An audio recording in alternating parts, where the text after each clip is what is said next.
नमस्कार दोस्तों, आज के वीडियो लेक्चर के अंदर हम लोग चर्चा करने वाले हैं आपके one of the most important subject income tax law and practices को लेकर के। उम्मीद करता हूं आप सभी इत्मीनान से इस वीडियो लेक्चर के दरमियान मेरे साथ आखिरी तक बने रहेंगे। और हाँ, अगर आपको ये वीडियो हेल्पफुल लगता है, कंटेंट यूजफुल लगता है तो इस वीडियो को लाइक करके अपने तमाम दोस्तों के साथ शेयर जरूर करेंगे। तो विदाउट वेस्टिंग द टाइम चलिए शुरू करते हैं। माय डियर फ्रेंड, जैसा कि आप सभी जानते हैं, रिसेंटली हम लोगों ने आपके इनकम टैक्स के सेकंड चैप्टर को स्टार्ट किया था जिसका टाइटल है रेजिडेंशियल स्टेटस। और रेजिडेंशियल स्टेटस से जुड़ा हुआ आज का हमारा सेकंड क्लास रहेगा। इससे पहले ऑलरेडी मैं अपने चैनल के ऊपर क्लास 1 अपलोड कर चुका हूं, जहां पर हम लोगों ने तमाम फंडामेंटल कॉन्सेप्ट को काफी डिटेल में, काफी गहराई में जाकर के डिस्कस कर लिया था। फाइनली आज की क्लास के अंदर हम आगे प्रोसीड करेंगे और आज की क्लास के अंदर जो टॉपिक हम लोग डिस्कस करने वाले हैं that is the residential status of the Hindu undivided family. देखिए, इससे पहले हम लोगों ने जो रेजिडेंशियल स्टेटस फाइंड आउट करना सीखा था वो बेसिकली एक इंडिविजुअल का केस देखा था। इंडिविजुअल के केस के अंदर हमने देखा उसका रेजिडेंशियल स्टेटस के अंदर 3 सिचुएशन आ सकती हैं। या तो वो नॉन रेजिडेंट हो सकता है, या वो आपका रेजिडेंट होता है तो वहां पे 2 पॉसिबिलिटी है, या तो वो रेजिडेंट एंड ऑर्डिनरी रेजिडेंट होगा, या तो वो आपका resident and not ordinary resident होगा। और इसी कड़ी में मैंने आपको बताया था कि सर यहाँ पे आपको देखना है हमारे पास कुछ बेसिक लेवल पे अगर आप लोग बात करते हैं तो सबसे पहले आपको 2 बेसिक कंडीशन को चेक करना है। बेसिक कंडीशन नंबर 1, उसके बाद आपको चेक करना है बेसिक कंडीशन नंबर 2। अगर इनमें से कोई भी कंडीशन सेटिस्फाई करती है, चाहे एटलीस्ट एक कंडीशन सेटिस्फाई करे, चाहे दोनों कंडीशन सेटिस्फाई करे, आपके इंडिविजुअल का जो रेजिडेंशियल स्टेटस है वो रेजिडेंट हो जाएगा। और आगे जाके आप लोगों को एडिशनल कंडीशंस को चेक करना होगा। एडिशनल कंडीशन 1 होता है, उसके बाद आपका एडिशनल कंडीशन सेकंड होता है। मैंने आपको बताया था अगर आप लोग रेजिडेंट एंड ऑर्डिनरी रेजिडेंट की बात करेंगे तो माय डियर फ्रेंड्स यहां पे आपको क्या करना पड़ेगा, दोनों कंडीशन एडिशनल कंडीशन 1 और एडिशनल कंडीशन सेकंड को सेटिस्फाई करना पड़ेगा। अगर एक भी एडिशनल कंडीशन सेटिस्फाई नहीं करती है, इन दैट पर्टिकुलर सिचुएशन आपके इंडिविजुअल का जो रेजिडेंशियल स्टेटस है ना वो आपका resident and not ordinary resident का बन जाएगा। और अगर आपका बेसिकली अगर आप लोग कहते हैं बेसिक कंडीशन 1 और 2 में से कोई भी कंडीशन सेटिस्फाई नहीं करता है तो उसका स्टेटस कैसा हो जाता है, नॉन रेजिडेंट हो जाता है। ये कुछ ऐसी बातें हैं जो हम लोगों ने अपने इंट्रोडक्शन क्लास के अंदर, क्लास नंबर 1 के अंदर डिस्कस कर लिया था। अब ध्यान दीजिएगा, क्योंकि यहां पे जब भी आप लोग इनकम टैक्स एक्ट 1961 की बात करते हैं तो आपके एक्ट के अंदर ना इंडिविजुअल शब्द इंट्रोड्यूस नहीं किया गया है। आपके एक्ट के अंदर पर्सन शब्द को हम लोग लेकर के चलते हैं। और हम लोगों ने पहले चैप्टर के अंदर पढ़ा था सर पर्सन के अंदर आप लोग इंक्लूड करके चलते हैं इंडिविजुअल को। उसके बाद क्या आता है, आपका HUF आता है, हिंदू अनडिवाइडेड फैमिली आता है। इसके अलावा माय डियर फ्रेंड्स आपकी कंपनीज हो गई, उसके बाद फर्म हो गई, इसके बाद आपका एसोसिएशन ऑफ पर्सन हो गया, बॉडी ऑफ इंडिविजुअल हो गया, आर्टिफिशियल जुडिशरी पर्सन हो गया। कुल मिलाकर के 7-8 ऐसी टर्म है जो बेसिकली आप लोग पर्सन के अंदर इंक्लूड करके चलते हैं। तो अभी तक हमने क्या किया, केवल एक केस को डिस्कस किया है पर्सन के अंदर इंडिविजुअल को। अब हम क्या करने वाले हैं सर, अब आज की क्लास के अंदर हम बेसिकली HUF को डिस्कस करेंगे, that is the Hindu undivided family. और हम लोगों ने पहले चैप्टर के अंदर हिंदू अनडिवाइडेड फैमिली के मीनिंग को अच्छे से समझ लिया था। अब ध्यान से देखिएगा, अगर आप लोग हिंदू अनडिवाइडेड फैमिली के रेजिडेंशियल स्टेटस को फाइंड आउट करना चाहेंगे तो यहां पे आपका जो बिजनेस है ना, क्योंकि हिंदू अनडिवाइडेड फैमिली के केस में हमारे पास बेसिकली एक बिजनेस का कॉन्सेप्ट होता है। अगर आपके बिजनेस का बेसिकली कंट्रोल एंड मैनेजमेंट है, यानी कि 2 चीजें मैं आपको बता रहा हूं, या तो आपके बिजनेस का control and management of the affairs of the business partly या फिर आपका होली इंडिया के अंदर ऑपरेट होता है, तो आपके HUF का जो स्टेटस है ना वो कैसा हो जाएगा सर, रेजिडेंट हो जाएगा। समझ में आया मैंने क्या बताया, दोबारा से समझिए सर। यहां पे हमें 2 चीजों पे फोकस करना है। किस पे फोकस करना है सर, सबसे पहले तो हमें कंट्रोल पे फोकस करना है, दूसरा किस पे फोकस करना है सर, मैनेजमेंट पे फोकस करना है। माने जब भी आपकी HUF की बात होगी और HUF के रेजिडेंशियल स्टेटस की अगर आप लोग बात करेंगे और उसको रेजिडेंट कब बोलेंगे ये बात हमने डिफाइन की, अगर control and management of its affair, समझ गए ना, control and management of its affair is situated Holi और पार्शियली। ध्यान से समझिएगा, या तो पूरा का पूरा कंट्रोल एंड मैनेजमेंट इंडिया के अंदर हो या उसका कुछ हिस्सा इंडिया के अंदर अगर ऑपरेट होता है during a relevant previous year, तो उस पर्टिकुलर सिचुएशन के अंदर आपका HUF का जो स्टेटस है वो कैसा हो जाएगा, रेजिडेंट हो जाएगा। Is it clear? तो यहाँ पे सारा का सारा दामोदार किसके ऊपर टिका होता है सर, आपके control and the management of affairs के ऊपर टिका होता है। अगर आपके HUF का कंट्रोल एंड मैनेजमेंट पार्शियली या तो होली इंडिया के अंदर ऑपरेट होता है तो आपका स्टेटस कैसा हो जाएगा, रेजिडेंट हो जाएगा। अगर आपका कंप्लीटली जो आपका control and management outside the India अगर आपको देखने को मिलता है तो आपको बताना है सर यहाँ पे स्टेटस कैसा होगा, नॉन रेजिडेंट होगा। क्लियर? तो ये बात आपको गांठ बांध लेनी है कि सर जब भी आप लोग HUF के रेजिडेंशियल स्टेटस की बात करेंगे तो हमें क्या चेक करना पड़ेगा, नंबर ऑफ डेज की बात नहीं करनी है, हमें अपने जो बिजनेस के प्रोस्पेक्टिव में उसके control and management of affairs को देखना है वो एग्जैक्टली कहां पर है, हिंदुस्तान के अंदर है या हिंदुस्तान से बाहर है। उसी भी यहां पे आप लोग इसको रेजिडेंट या तो नॉन रेजिडेंट की कैटेगरी के अंदर क्लासिफाई कर पाएंगे। अब एक इंपॉर्टेंट नोट और जरूर डाल लीजिएगा सर, जैसे अभी तक हमने क्या किया, हमने एक आपका स्टेटस क्या पढ़ा है सर, आपका एक रेजिडेंट होता है। क्लियर है? अब इसके अलावा हमने पढ़ा सर एक आपका रेजिडेंट के अंदर ना हमारे पास दो कैटेगरियां बन जाती है। कौन कौन सी बनती है, रेजिडेंट एंड ऑर्डिनरी रेजिडेंट का कैटेगरी बनता है, एक बनता है आपका resident and not ordinary resident का कैटेगरी बनता है, और दूसरा कैटेगरी किसका होता है सर, आपका NR का होता है। कुल मिलाकर के एक आपका नॉन रेजिडेंट होता है, एक आपका रेजिडेंट एंड ऑर्डिनरी रेजिडेंट होता है, एक आपका resident and not ordinary resident. ये जो केस है ना, ध्यान से देखिएगा, ये जो केस आपको देखने को मिल रहा है कि रेजिडेंट को आपने आगे फर्दर क्लासिफाई कर दिया है, ये केवल और केवल इंडिविजुअल के केस में देखने को मिलेगा। समझ में आया? यानी कि आप लोग क्या कहेंगे, इंडिविजुअल के केस में, और दूसरा क्या रहेगा, जो आपका HUF होता है, हिंदू अनडिवाइडेड फैमिली होता है ना, उसके केस में हम रेजिडेंट के आगे बढ़ेंगे, रेजिडेंट एंड ऑर्डिनरी रेजिडेंट को चेक करेंगे, resident and not ordinary resident को चेक करेंगे। बाकी बच गई जितनी भी टर्म, जैसे आपकी फर्म्स बच गई है, जैसे आपका कंपनी बच गया है, आर्टिफिशियल जुडिशरी पर्सन बच गया, एसोसिएशन ऑफ पर्सन बच गया, बॉडी ऑफ इंडिविजुअल बच गया। ये कुछ ऐसी टर्म है जहां पे आपका रेजिडेंशियल स्टेटस या तो आपका देखिए सीधा सीधा क्या होगा, रेजिडेंट होगा, आगे आपको कुछ चेक नहीं करना, ठीक है, या तो आपका क्या होगा, NR होगा, माने आपका क्या होगा, नॉन रेजिडेंट होगा। बस यहाँ पे आगे आपको क्लासिफाई करने की जरूरत नहीं है कि भाई ऑर्डिनरी होगा कि नॉट ऑर्डिनरी होगा, इस बात को आपको अपने दिलो दिमाग और जहन के अंदर बैठा लेना। यही बात मैंने यहाँ पे लिखी हुई है कि केवल आपका इंडिविजुअल और आपका क्या है, Hindu undivided families can be classified into the resident but not ordinary resident, और आगे क्या है आपका, जिसको आप लोग RNOR बोलते हो, ऑल अदर कंट्रीज। देखिए साफ साफ लिखा हुआ है ऑफ SSC, जैसे आपका कंपनी हो गया, फर्म हो गया, LLP हो गया, आर्टिफिशियल जुडिशरी पर्सन हो गया, जो भी आप लोग लोकल अथॉरिटी हो गया, ये तमाम जो चीजें हैं ना, कैन आइदर बी रेजिडेंट, ये क्या हो सकती है, रेजिडेंट हो सकती है, या तो आपकी क्या हो सकती है, नॉन रेजिडेंट हो सकती है। ठीक है, तो यहां तक अभी तक हमने क्या सीखा सर, हमने HUF का केस देखा है, मोटे मोटे HUF के केस के अंदर मैंने क्या पढ़ाया है। एक और पेज मैं यहां पे ले लेता हूं, ध्यान से समझिएगा, मैंने आपको क्लियर किया, अगर आप लोग यहां पे HUF की बात करते हैं और इसके रेजिडेंशियल स्टेटस को फाइंड आउट करना है तो हमें किन किन दो चीजों पर काम करना पड़ेगा सर, कंट्रोल एंड मैनेजमेंट को चेक करना पड़ेगा। समझ में आया? हम लोग क्या कहेंगे सर, हम लोग यहां पे कहेंगे control and management of its affair. समझ में? HUF के अफेयर्स की बात कर रहा हूं, ठीक है, ये अगर आपका ध्यान से समझिएगा, control and management of its affair, अगर बेसिकली इसका जो ताल्लुकात है, देखिए दो चीजें हो सकती हैं यहां पे, कैसा हो सकता है सर, ये आपका पार्शियली हो सकता है, ये आपको याद रखना है, ठीक है, या फिर पूरा का पूरा हो सकता है, ये क्या हो जाएगा सर, आपका होली हो जाएगा। कहां पर सर, आपके इंडिया के अंदर, तो मैंने क्या लिख दिया यहां पे सर, आपका क्या आ जाएगा, इंडिया आ जाएगा। इस बिहार पे आप लोग इसके रेजिडेंशियल स्टेटस को फाइंड आउट करेंगे।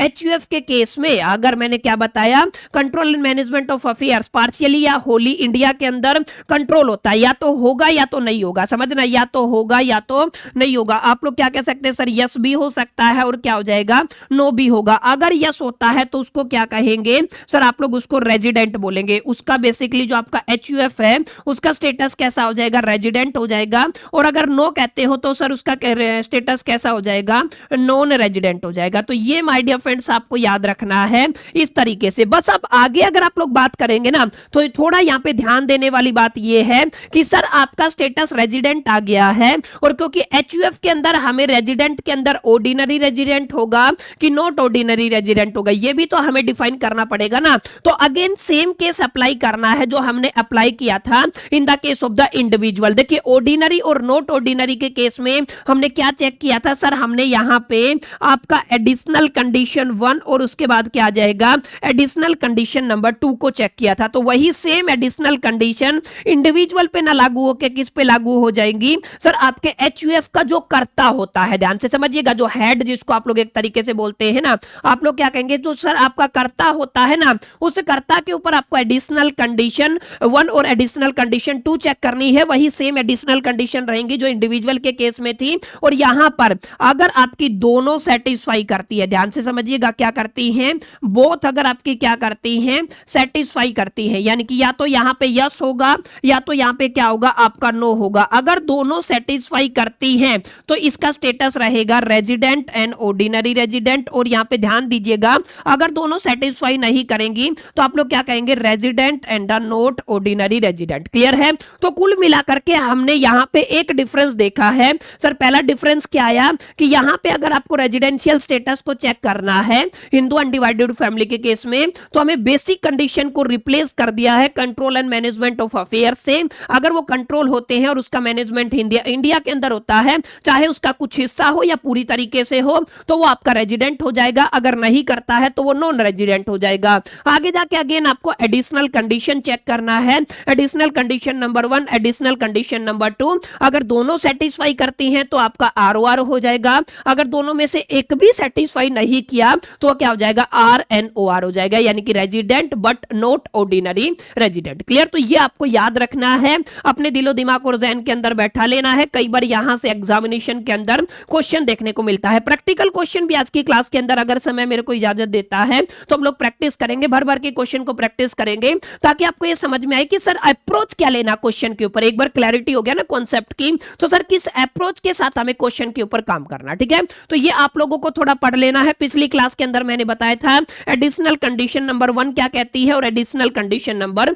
2 क्या कहती है। थोड़ा सा मैं रिवाइज करा देता हूं। एडिशनल कंडीशन नंबर 1 ये कहती है प्रीवियस ईयर से इमीडिएटली प्रीसीडिंग जो 10 ईयर है उनके अंदर अगर आपका कर्ता 2 टाइम रेजिडेंट हो जाता है, अगर आपका कर्ता 2 टाइम रेजिडेंट हो जाता है तो वो बेसिकली एडिशनल कंडीशन नंबर 1 को सेटिस्फाई करेगा। एडिशनल कंडीशन नंबर 2 ये कहती है जो आपका प्रीवियस ईयर है उससे इमीडिएटली प्रीसीडिंग 7 ईयर है उनके दरमियान अगर वो हिंदुस्तान के अंदर ग्रेटर देन इक्वल टू 730 यानी कि आप कहेंगे 730, जिसको आप लोग कहते हैं 730 दिन या उससे ज्यादा रहता है, 730 दिन या उससे ज्यादा हिंदुस्तान के अंदर स्टे करता है, तो किस कंडीशन को सेटिस्फाई करेगा, एडिशनल कंडीशन सेकंड को सेटिस्फाई करेगा। ठीक है? अगर दोनों कंडीशन सेटिस्फाई की तो सर हमारा स्टेटस क्या बन जाएगा, यहां पे आपको दिख रहा होगा हमारा resident and the ordinary resident करके स्टेटस बन जाएगा। और अगर नहीं करती है दोनों में से एक भी कंडीशन सेटिस्फाई तो हमारा स्टेटस क्या बन जाएगा sir, resident and the not ordinary resident. ये आपको थोड़ा सा याद रखना है, अच्छे से प्रैक्टिस करना है। तो यहां पे मैंने अभी आपको क्या बताया, एक तो ये मैंने अच्छा एक चीज मैंने क्लियर कर दी कि जैसे यहां पे आप लोग ध्यान दीजिएगा, अभी यहां पे भी मैं लिख देता हूं, जिन भी बच्चों को नहीं समझ में आया होगा अब हो जाएगा, नोट के अंदर डाल लीजिएगा। मैंने यहां पे बताया केवल जैसे हम लोग पर्सन की बात करते हैं, ठीक है, किसकी बात करते हैं, पर्सन की बात करते हैं। और पहली क्लास के अंदर मैंने पर्सन की डेफिनेशन को एलेबोरेट करके बताया था कि इनकम टैक्स एक्ट अगर आप बात करते हैं तो income tax act basically person की क्या डेफिनेशन देता है। अब थोड़ा सा गौर फरमाइएगा, यहां पर ध्यान दीजिएगा। पर्सन के अंदर सबसे पहले माय डियर फ्रेंड्स आप लोग किसकी बात करते हैं सर, यहां पर आप लोग इंडिविजुअल की बात करते हैं। ठीक है? तो यहां पे आपका क्या आ जाएगा, इंडिविजुअल आ जाएगा। सेकंड नंबर पे अगर आप लोग यहां पे बात करेंगे तो सर कौन आ जाएगा, सर आपका एचयूएफ आ जाता है। ठीक है? तो आपका सेकंड नंबर पे कौन आ जाएगा, एचयूएफ आ जाएगा। इसी तरीके से अगर आप लोग थर्ड नंबर पे बात करेंगे तो सर थर्ड नंबर पे आपका कौन आता है सर, जैसे आपका फर्म हो गया तो आपके फर्म आ गए। ठीक है? इसी के अलावा अगर आप लोग बात करेंगे, फर्म का मतलब पार्टनरशिप फर्म वगैरह हो सकता है, कंफ्यूज नहीं होना है। ठीक है? इसके अलावा आप लोग किसकी बात करेंगे सर, कंपनी की बात करेंगे। ठीक है? तो ये आपका क्या आ गया सर, कंपनी आ गया। इसी तरीके से यहां पे आपको किसको थोड़ा सा ध्यान रखना है, जैसे आपका एसोसिएशन ऑफ पर्सन भी हो सकता है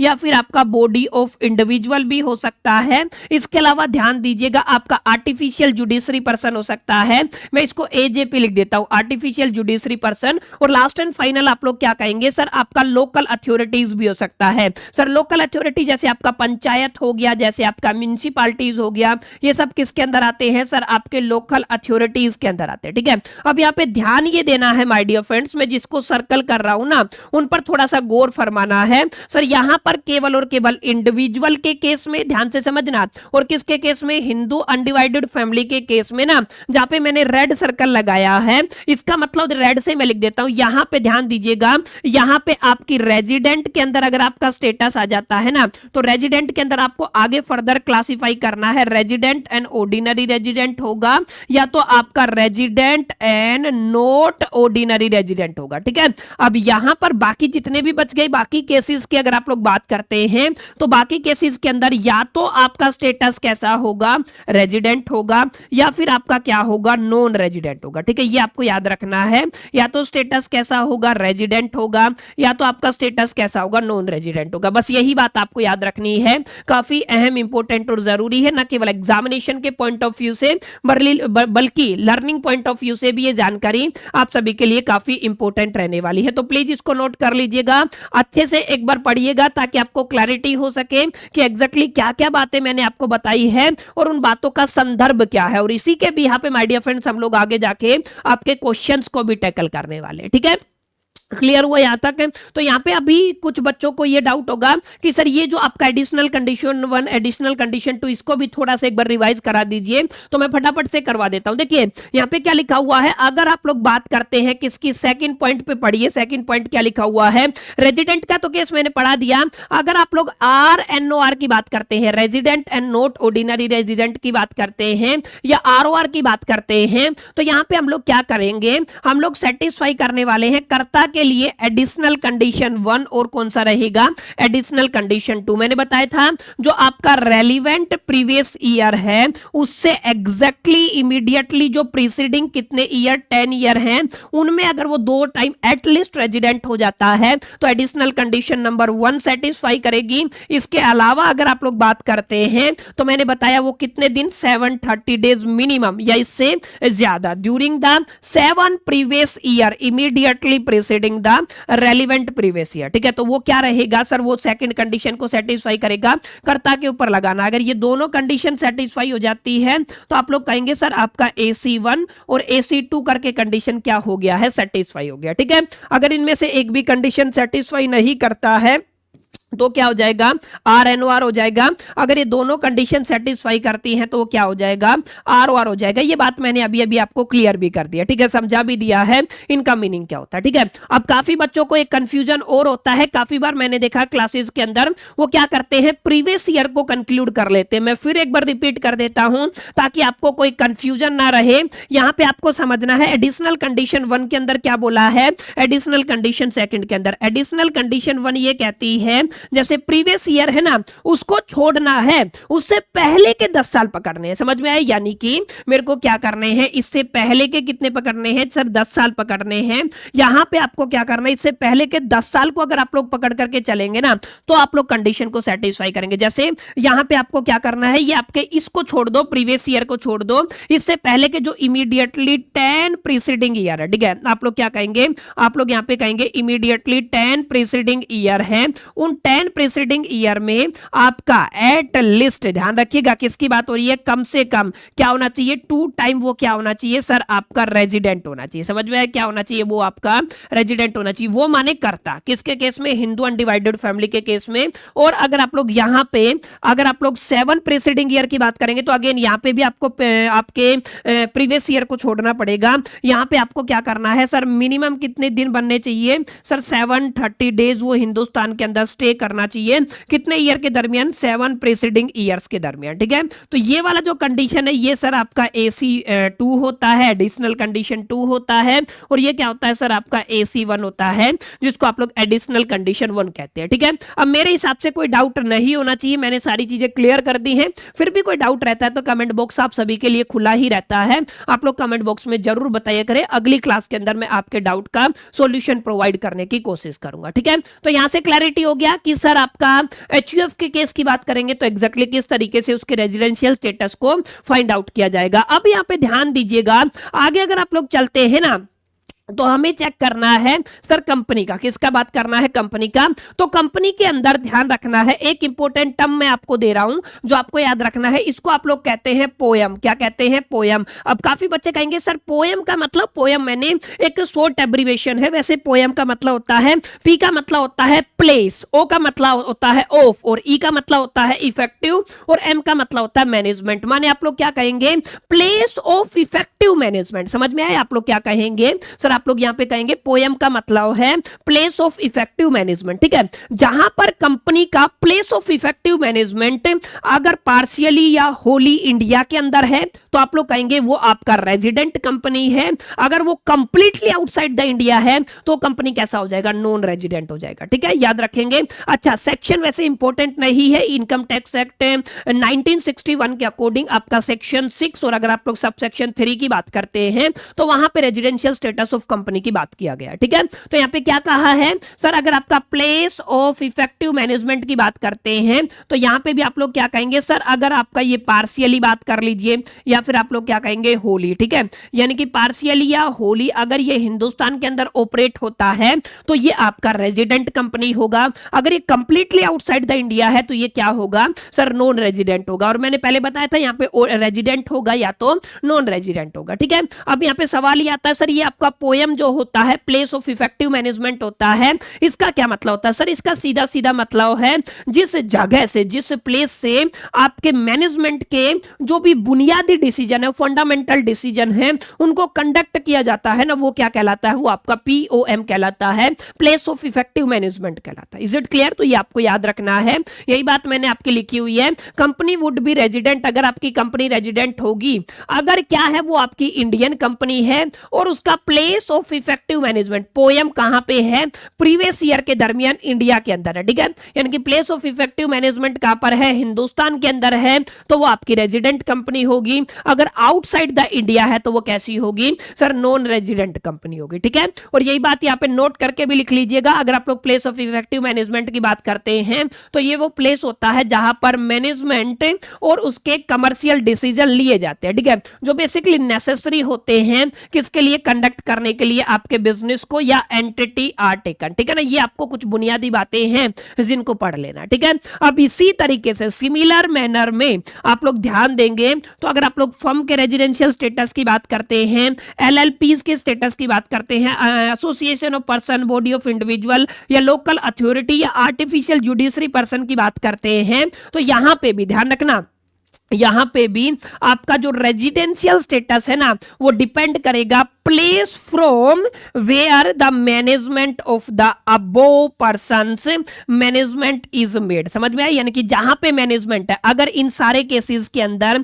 अगर आप प्लेस ऑफ मैनेजमेंट की बात करेंगे, ध्यान से समझिएगा, अगर आप लोग प्लेस ऑफ मैनेजमेंट की बात करते हैं इंडिया के अंदर है तो बच्चा क्या हो जाएगा, वो रेजिडेंट होगा। अगर आउटसाइड द इंडिया है तो वो क्या हो जाएगा, नॉन रेजिडेंट हो जाएगा। तो इन केस में भी बिल्कुल सिंपल रहेगा, जस्ट लाइक द कंपनी। ठीक है, पढ़ लिया यहां तक, आई होप कि क्लैरिटी हो गया होगा और आपको यह समझ में आ गया होगा पर्सन के अंदर जो जो चीजें इंक्लूड होती है, चाहे आर्टिफिशियल जुडिशरी पर्सन की बात करें, फर्म की बात करें, कंपनी की बात करें, इंडिविजुअल की बात करें, HUF की बात करें, सबके बारे में हम लोगों ने जिक्र किया। ठीक है, और हम लोगों ने देखा किस तरीके से रेजिडेंशियल स्टेटस को फाइंड आउट किया जा सकता है। ठीक है, अब मुद्दा यह आता है कि सर ये सारी बातें क्लियर है, कुछ क्वेश्चन तो प्रैक्टिस कराइए ताकि हमें अंदाजा लग सके कि इनको वापरना कैसे है, इस इंफॉर्मेशन को यूज करके अप्रोच कैसे लेना है क्वेश्चन के ऊपर। तो अभी मैं आपको कुछ कुछ क्वेश्चंस प्रैक्टिस कराने वाला हूं ताकि आपको एक क्लैरिटी हो सके, ठीक है। कई बार क्या होता है, टीम जब सॉल्यूशन तैयार करती है ना तो वहां पे भी दिक्कत आ जाती है। अब जैसे अगर आप लोग देखेंगे यहाँ पे कुछ कुछ आंसर के अंदर भी मिस्टेक मिलेगी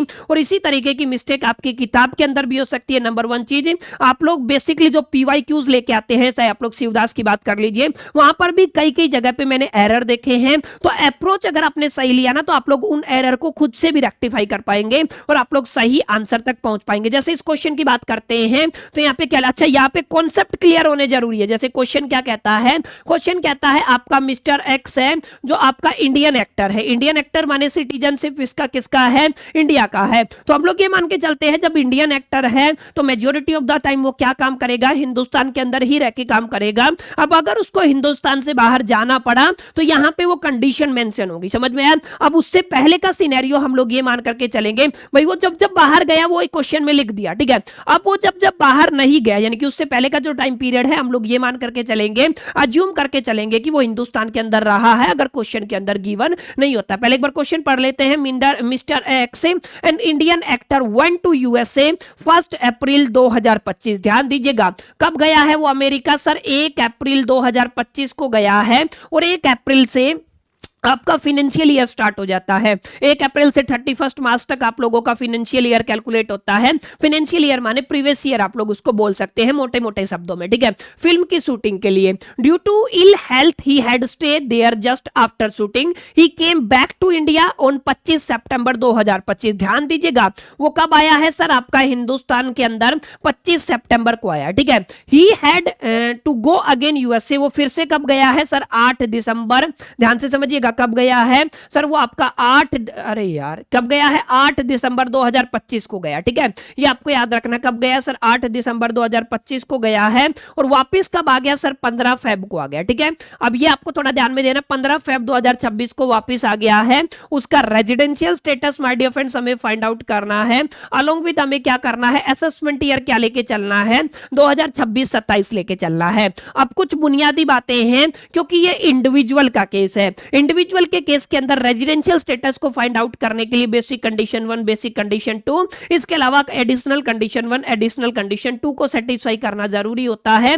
अब यहां पे सवाल ये आता है कि हमें नंबर ऑफ डेज को कैलकुलेट करना पड़ेगा। तो जब भी आप लोग नंबर ऑफ डेज को कैलकुलेट करते हैं तो यहां पे कंफ्यूजन बड़ा बना रहता है। ध्यान से समझिएगा, जिस दिन आपका इंडिविजुअल हिंदुस्तान से गया वो दिन कैलकुलेट होगा कि वो आपका इंडिया के अंदर ही कैलकुलेट होगा, ठीक है। और जिस दिन वो आ गया, समझ में आया, जिस दिन गया वो भी हिंदुस्तान के अंदर कैलकुलेट होगा और जिस दिन वो वापस आया वो दिन भी क्या होगा, आपका हिंदुस्तान के अंदर कैलकुलेट होगा, ठीक है। ये बात क्लियर रही। अब ध्यान से देखिएगा, अच्छा यहाँ पे कभी भी ये जिक्र नहीं किया है कि इससे पहले क्या हुआ, वो गया उसका डिटेल दिया गया है। अच्छा इससे पहले हम लोग ये मान के चलते हैं कि वो 365 के 365 दिन हिंदुस्तान के अंदर रहा है क्योंकि वो इंडियन सिटीजनशिप है, ठीक है। उसके पास इंडियन सिटीजनशिप है, इंडियन एक्टर है। तो हम लोग यहाँ पे ये अज्यूम करके चलते, लिख देंगे हमने अज्यूम करके चला है क्योंकि यहाँ पे क्वेश्चन के अंदर क्लैरिटी नहीं है तो वो हिंदुस्तान के अंदर रहा ही होगा, ऐसा हम लोग मान करके चलते हैं। अब दो बातें क्लियर हो गई सर, एक तो प्रीवियस ईयर क्लियर हो गया, क्या बना है सर, प्रीवियस ईयर आपका 2025 और 26 बना है। इसका मतलब टैक्स आपको कब देना है, असेसमेंट ईयर क्वेश्चन के अंदर भी गिवन है 2026 और 27 के अंदर आपको टैक्स देना, ठीक है।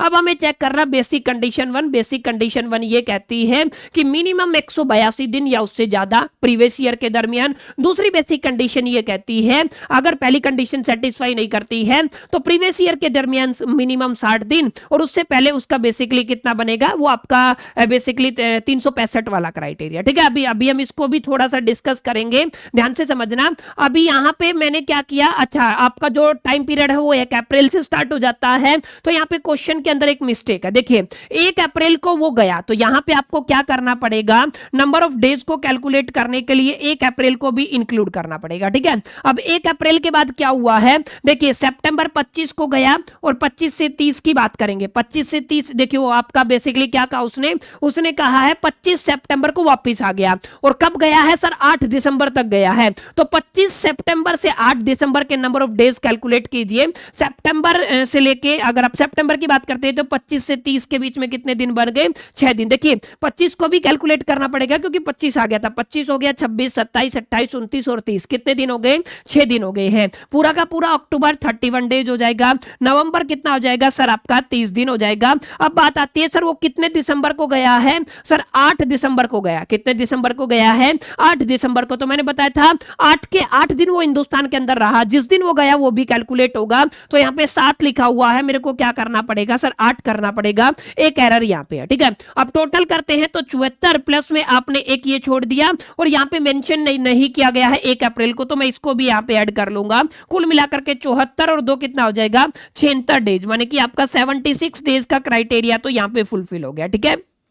समझ में आया 76 दिन कैसे आया। अब यहाँ पे ध्यान दीजिएगा 15 फेब को वापस आ गया है। अब क्योंकि हम लोग बेसिकली किसकी बात कर रहे हैं, 2026 की बात कर रहे हैं, ठीक है। अब 2026 के अंदर 15 फेब से लेके, क्योंकि 28 का रहेगा, ठीक है, तो 15 फेब से 28 के बीच में आपका 14 दिन बनेगा, ठीक है ना। अब मार्च का कितना बनेगा सर 31 दिन बनेगा, दोनों को ऐड कर देंगे तो 45 डेज बनेंगे, ठीक है। अब अगर आप लोग इनको टोटल करते हैं, यानी कि आप लोग क्या कहेंगे 76 डे ये बन गए, उसके बाद वो कितने बने हैं आपके 45 डेज बने हैं। यस, ये कितने हैं 45 डेज है। टोटल करते हैं 6 5 11, 1 7 4 11 और 1 12, कितने दिन बनेंगे 121 दिन बनेंगे, ठीक है। तो यहाँ पे रेक्टिफाई कर लीजिएगा, इसमें प्लस 2 और करना है, कितना हो जाएगा 121 दिन बनेगा, ठीक है। ये आपके नंबर ऑफ डेज हैं प्रीवियस ईयर के दरमियान जो हिंदुस्तान के अंदर रहा। अब ध्यान दीजिएगा बेसिक कंडीशन 1 क्या सेटिस्फाई की सर, वहां पे मिनिमम 182 दिन चाहिए प्रीवियस ईयर के दरमियान, यहाँ पे तो 121 दिन बने हैं, तो बेसिक कंडीशन 1 सेटिस्फाई नहीं किया है। तो अब आपको क्या करना है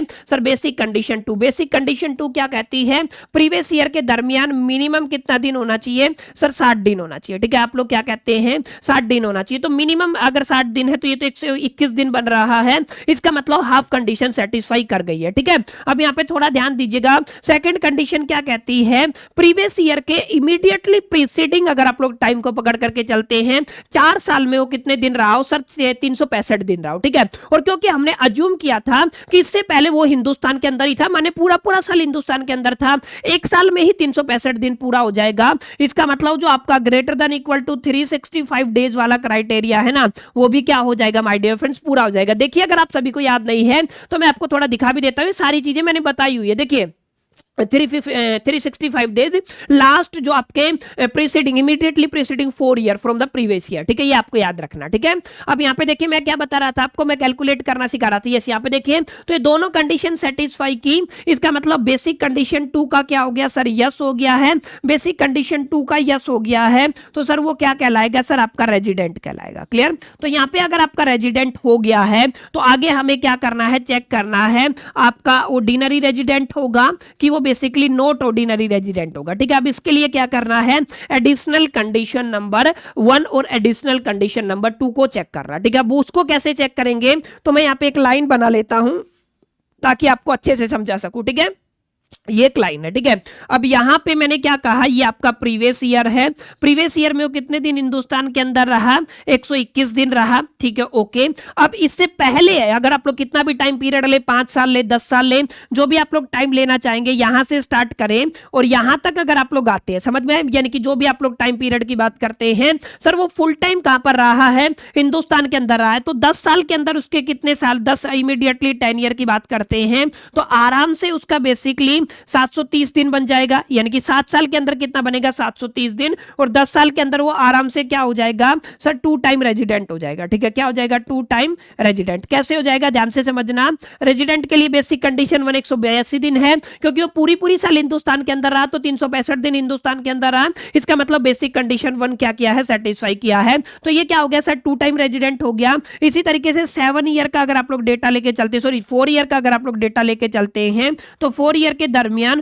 क्या उसके बेसिकली 365 दिन नहीं बनेंगे सर, 365 दिन तो एक ही साल के अंदर बन गए, तो इसका मतलब क्या है, आप लोग क्या कहेंगे, आपकी additional condition 1 as well as the additional condition 2 भी सेटिस्फाई की, और अगर आपका additional condition 1 as well as the additional condition 2 satisfy किया तो वी कैन इजीली से the residential status of the Mister X is resident and the ordinary resident. क्या कहोगे, इसका स्टेटस क्या रहेगा sir, resident and the ordinary resident, ठीक है। तो नंबर ऑफ डेज के भी बिहाफ पे यू कैन इजीली कैलकुलेट। आप लोग बड़े प्यार से, बड़े आराम से इस पर्टिकुलर क्वेश्चन को क्या कर सकते हैं, टैकल कर सकते हैं। आई होप कि इतनी क्लैरिटी आपको मिला होगा, ठीक है।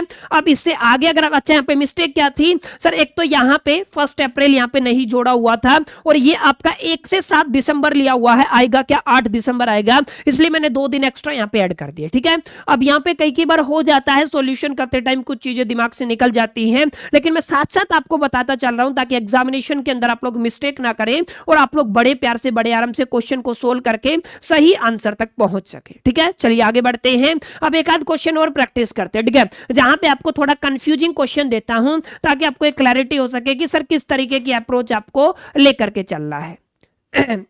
आई होप कितनी बातें आपको क्लियर रही होंगी। अब यहाँ पे ध्यान दीजिएगा, एक और क्वेश्चन लेकर के चलते हैं। सर एक और क्वेश्चन क्या है, ये प्रैक्टिकल क्वेश्चन है।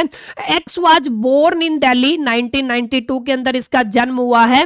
लेटर ऑन ये माइग्रेट कर गया है कनाडा के अंदर 2005 के अंदर। उसके बाद 2007 के अंदर उसको कनाडा कंट्री की क्या मिल गई है, सिटीजनशिप मिल गई है। अब यहाँ पे ध्यान ये देना है, his parents were born in Pakistan. इसके पेरेंट्स कहां से हैं, पाकिस्तान से हैं, लेकिन कब की बात हो रही है, 1947 की। मैंने बताया था कि sir basic condition 1, basic condition 2 आप लोग चेक करते हैं, लेकिन यहाँ पे एक्सेप्शन भी है। 3 एक्सेप्शन बताए थे। अगर आप लोग इंडियन सिटीजनशिप है लेकिन आप लोग बेसिकली एम्प्लॉयमेंट पर्पज से अब्रॉड जाते हैं, या आप लोग क्रू मेंबर है शिप के, इंडियन शिप के, या तीसरा बताया था मैंने प्लेस ऑफ ओरिजिन या फिर पर्सन ऑफ इंडिया की बात की थी मैंने। अगर आपके पेरेंट्स या ग्रैंड पेरेंट्स अगर अनडिवाइडेड, सॉरी क्या बोल रहे हैं मैं, क्या बोलते हैं आप इसको, अनडिवाइडेड इंडिया का पार्ट है, तो आप लोगों को केवल बेसिक कंडीशन 1 चेक करना। याद आया मैंने एक्सेप्शन बताए थे। तो यहां पे क्योंकि हमारा हिंदुस्तान डिवाइड कब हुआ, 1947 के अंदर, तो ये अनडिवाइडेड हिंदुस्तान का हिस्सा रहे हैं इसका पेरेंट्स।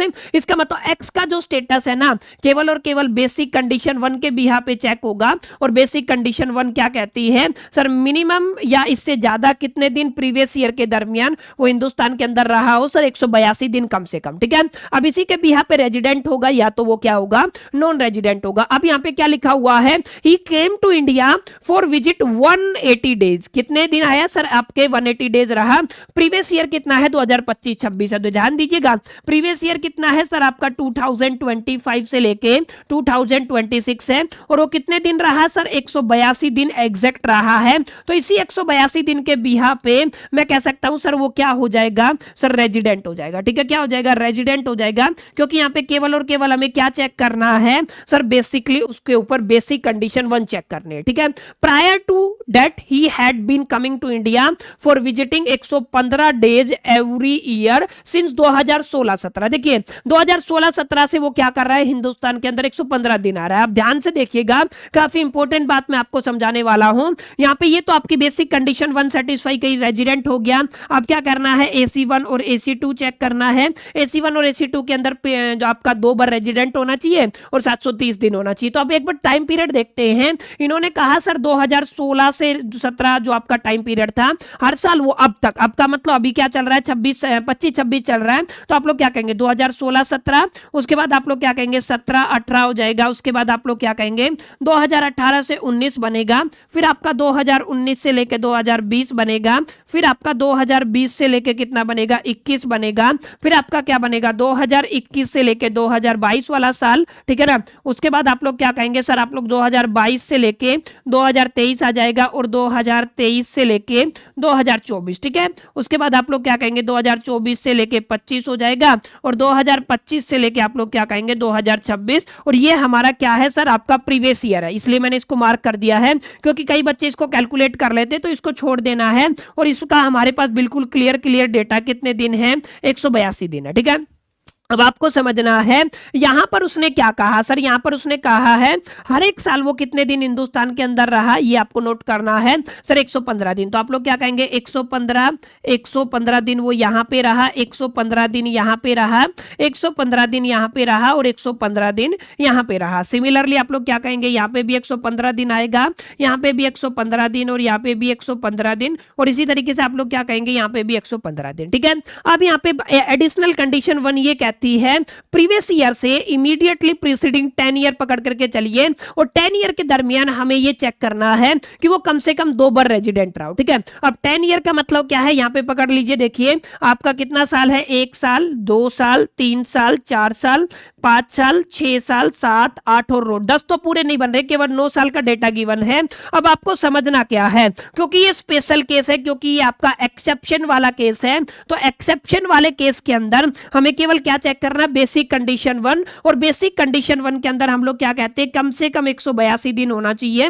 तो किसी भी साल में 9 साल के दरमियान ये बेसिक कंडीशन 1 को सेटिस्फाई नहीं करता है। इसका मतलब क्या है, ये जो पहली कंडीशन थी that is the additional condition 1 की, वो कम से कम कितना टाइम रेजिडेंट होना चाहिए, 2 टाइम रेजिडेंट होना चाहिए, तो वो 2 टाइम रेजिडेंट नहीं है, इसलिए हमारा एडिशनल कंडीशन 1 सेटिस्फाई नहीं किया। तो अगर आप लोग आगे सोल्व भी ना करेंगे तो यहां से क्लियर हो जाएगा, एक भी कंडीशन नॉट सेटिस्फाई होती है तो इसका स्टेटस कैसा आ जाएगा, resident and not ordinary resident. समझ में आया?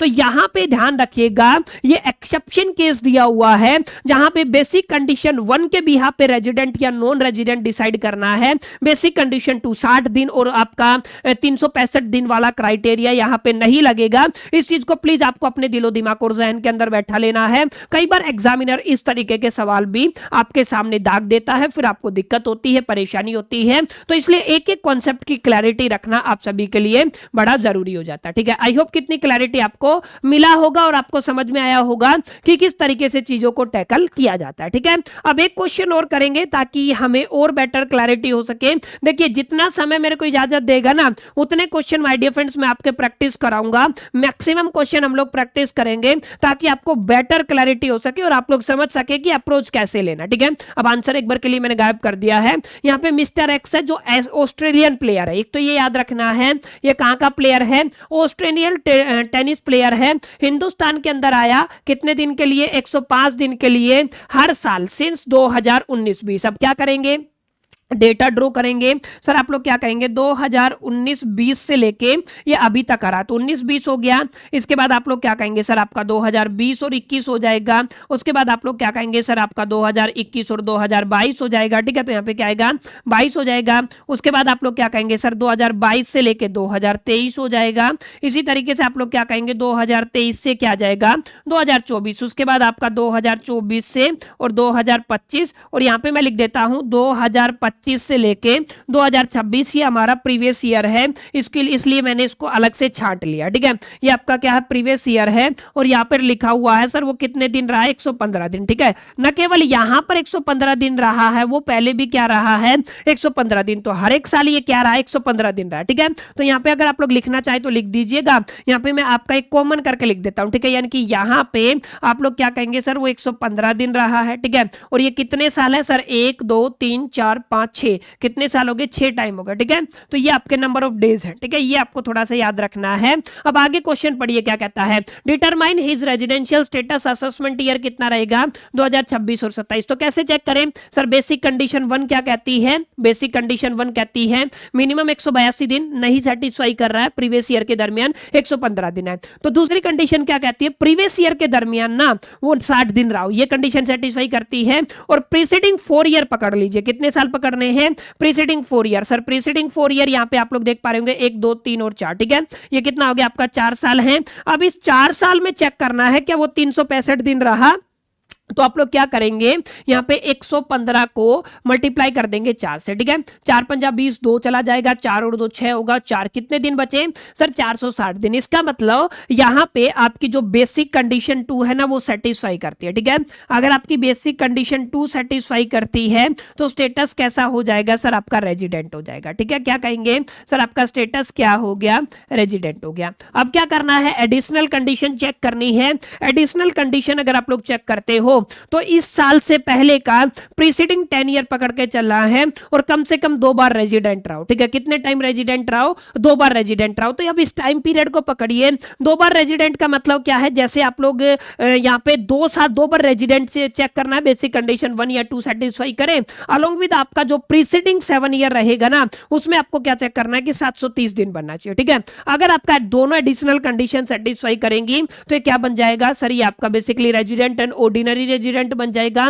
अगर दोनों में से एक भी कंडीशन सेटिस्फाई नहीं किया तो ये आपका resident and not ordinary resident बन जाएगा। ठीक है, अब यहाँ पे सेकंड अच्छा हो जाएगा ना ये वाला पार्ट। अच्छा, इसका मेरे को कमेंट में बताना फाइनल आंसर क्या है। ठीक है, मैंने एडिशनल कंडीशन वाली चीजें आपके ऊपर छोड़ दी है, तो इसका आंसर आपको मेरे को कमेंट बॉक्स में बताना। ठीक है, क्लियर रहा। चलिए, अब यहाँ पे एक इंपॉर्टेंट बात और है, यहाँ पे लिखा हुआ है what your answer be different if x maternal grand mother. ठीक है ना, यानी कि इसकी जो दादी है ना, अगर उसका ताल्लुकात रहा है कराची से, जो हिंदुस्तान के अंदर सर 1947, यानी कि अब यहाँ पे वो कौन सा केस लगा रहा है सर, यहाँ पे ये केस लगा रहा है वो आपका अनडिवाइडेड इंडिया वाला, माने सिर्फ बेसिक कंडीशन 1 सेटिस्फाई करनी है, और किसी भी केस के अंदर बेसिक कंडीशन 1 सेटिस्फाई नहीं करती है। अगर बेसिक कंडीशन 1 सेटिस्फाई नहीं करती है तो इसी के बिहाफ पे आप लोग क्या कहेंगे, अगर ऐसा होता तो मिस्टर एक्स का जो रेजिडेंशियल स्टेटस है वो केवल और केवल कैसा होता, नॉन रेजिडेंट होता। ठीक है, ये आपको याद रखना, मिस्टर एक्स का स्टेटस कैसा होता है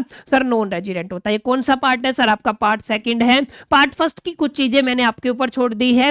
यहाँ पे रेजिडेंट के बाद इसका आंसर या तो आर ओ आर आएगा, ठीक है, या तो फिर क्या आएगा, आर एन ओ आर आएगा, यानी कि resident and not ordinary resident. क्या आता है इसका आंसर, मैंने अगेन आपको बताया कि आपको किस में बताना है सर, कमेंट बॉक्स में बताना है। ठीक है, आई होप कितने क्वेश्चन आपको समझ में आए होंगे। अगर आपको यहां तक चीजें क्लियर समझ में आ रही है, सेशन आपको पसंद आ रहा है, तो आपको एक काम करना है, इस वीडियो को लाइक कर देना है, फटाफट से अपने दोस्तों के साथ शेयर कर देना है। और हाँ, अभी तक अगर आपने हमारे दोनों चैनल्स को सब्सक्राइब नहीं किया है तो दोनों चैनल्स को सब्सक्राइब कर लीजिएगा, क्योंकि बीकॉम कॉर्नर के ऊपर जितने भी आपके टेक्निकल सब्जेक्ट होते हैं, जस्ट लाइक इनकम टैक्स हो गया, अलोंग विद मैनेजमेंट अकाउंटिंग आपको देखने को मिलेगा। इसके अलावा आपका एक सब्जेक्ट होता है जिसको आप लोग बिजनेस इकोनॉमिक्स के नाम से जानते हैं। बिजनेस इकोनॉमिक्स का पूरा डेटा आपको कहां पे देखने को मिलेगा, कॉम एक्सपर्ट के ऊपर देखने को मिलेगा। सारी क्लासेज आपको कॉम एक्सपर्ट के ऊपर देखने को मिलेगी। तो इट्स माय हम्बल रिक्वेस्ट, अगर आपको मेरा पढ़ाया हुआ समझ में आता है, अगर आपको क्लासेज यूजफुल लगती हैं, तो आप लोग प्लीज मेक श्योर करके दोनों चैनल को सब्सक्राइब